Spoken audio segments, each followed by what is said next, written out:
evening, everyone. Welcome back. Tonight we're going to be talking about winter mentor texts that you can use in the month of January, February, March, anytime that it snows, really. These are all very wintry themed. And it's great, too, even if you don't live in an area that gets a lot of snow, your kids love these books probably even more than ours do because they don't get to experience snow, so they get to read about snow. First one that I'm going to share with you tonight is a book called The Magic of Friendship Snow. So the story is about this young character, and they have trouble making friends. They try and try and try, but they just cannot make any friends. And so the snowman named Puddles is sent to help. And the snowman is made out of friendship snow. And he's there to teach the little character how to make friends. And so then after the snowman leaves, of course, the little character misses him terribly, but is able to understand what friendship means, and is able to make friends a lot better after, Puddles leaves. What would I use this book to teach? I'd use it to teach plot. So the plot of the story is very clear. At the very beginning of the story, when the character is trying to make friends, it has some great repeated events. And so if you're teaching and reviewing plot and you're trying to get students to understand which events are important and which events are unimportant, this is a great book to use because it's very obvious and very clear which kind of falls in which category. So I have a graphic organizer here that I would use to teach plot with the friendship snow, and you can see the students would just fill in the 5 most important events to kind of recreate the plot. Book number 2 is, I say this all the time, and you know it, one of my absolute favorites. But it is one of my favorites to read every winter, and it is called The Snow Globe Family. So the Snow Globe Family is about these 2 families. One is a regular family, and then one is a family that lives inside of the snow globe. The snow globe family loves winter just as much as the regular family does, but they're really sad because they really want to go sledding, but there's really not many hills because they haven't experienced any kind of blizzards in a very long while. I absolutely love this book because, like I said, there's a lot of great interpretations in it, but the more important thing that I use it to teach is compare and contrast. So you can see here I've got 2 snow globes. They're kind of overlapping in the middle here, but then they can go to compare and contrast the 2 families. There's a lot of similarities between them, but there are also a lot of differences. And so it's just a great little snow fun activity to get the students thinking about compare and contrast. All right, next story. This is called When the Moon Comes, but it's about a group of kids who are waiting for the absolute perfect time to go play hockey on a frozen lake in the moonlight. They finally get to the time where they can head out to the frozen lake and play their hockey game. And they have just the most wonderful, magical time. I would absolutely use this book to teach setting. There's a lot of descriptive text in this story, and the author uses that descriptive text to more so describe the scenery around the characters.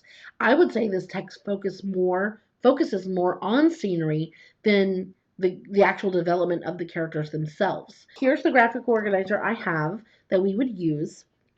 And so as says, after reading, you want to go back into the story and they're going to find strong examples of the author describing the setting, and they're going to pick those strong examples and write it in the box, and then they're going to then illustrate themselves that section of the text. Next one is an adorable story, and it's called Lemonade in Winter. So in this story, we have this brother and sister combo, and they have this grand idea to have a lemonade stand, but one problem, it is in the middle of winter.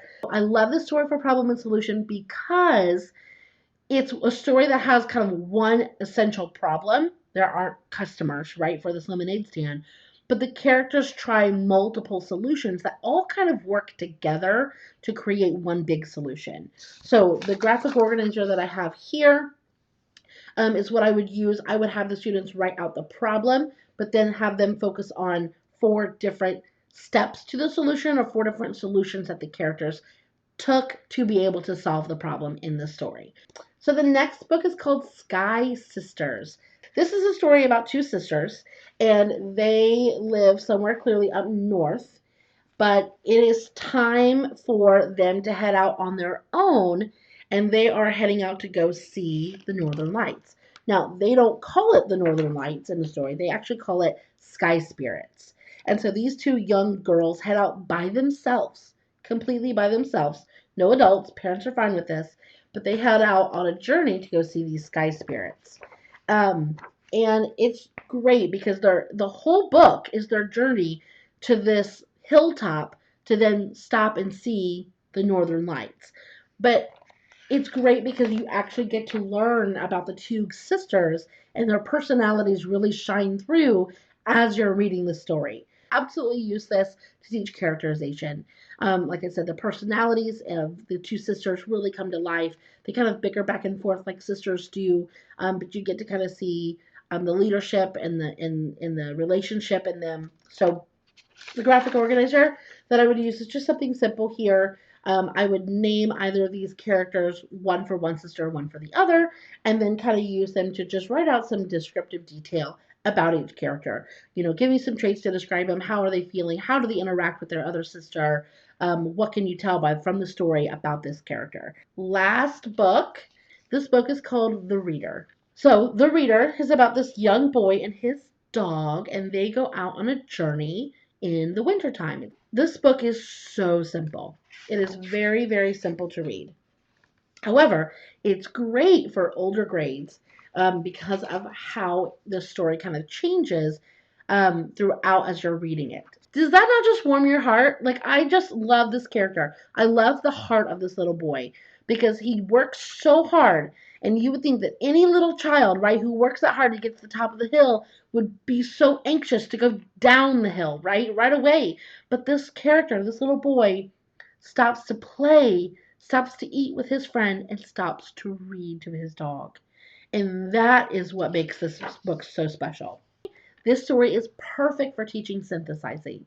How does your thinking change as you read through the story? It goes from, I think the character is going to do this, to I think the character might do this, to then, it completely changing by the end of the story. So, here's the graphic organizer for it. I would start here by writing out what I think first, what I think maybe in the middle, and then kind of what I think at the end or towards the end. But just kind of pick 3 different important spots in the story and have students stop and kind of record what are they thinking to kind of showcase how their thinking changes throughout the story. All right, friends, so those are my picks for my Winter Mentor texts. I hope you found a new picture book or 2 or 3 or 6, I don't know, to add to your classroom. So if you have any questions, let me know. So thank you so much for joining, and I hope you have an amazing rest of your week. Thanks, friends.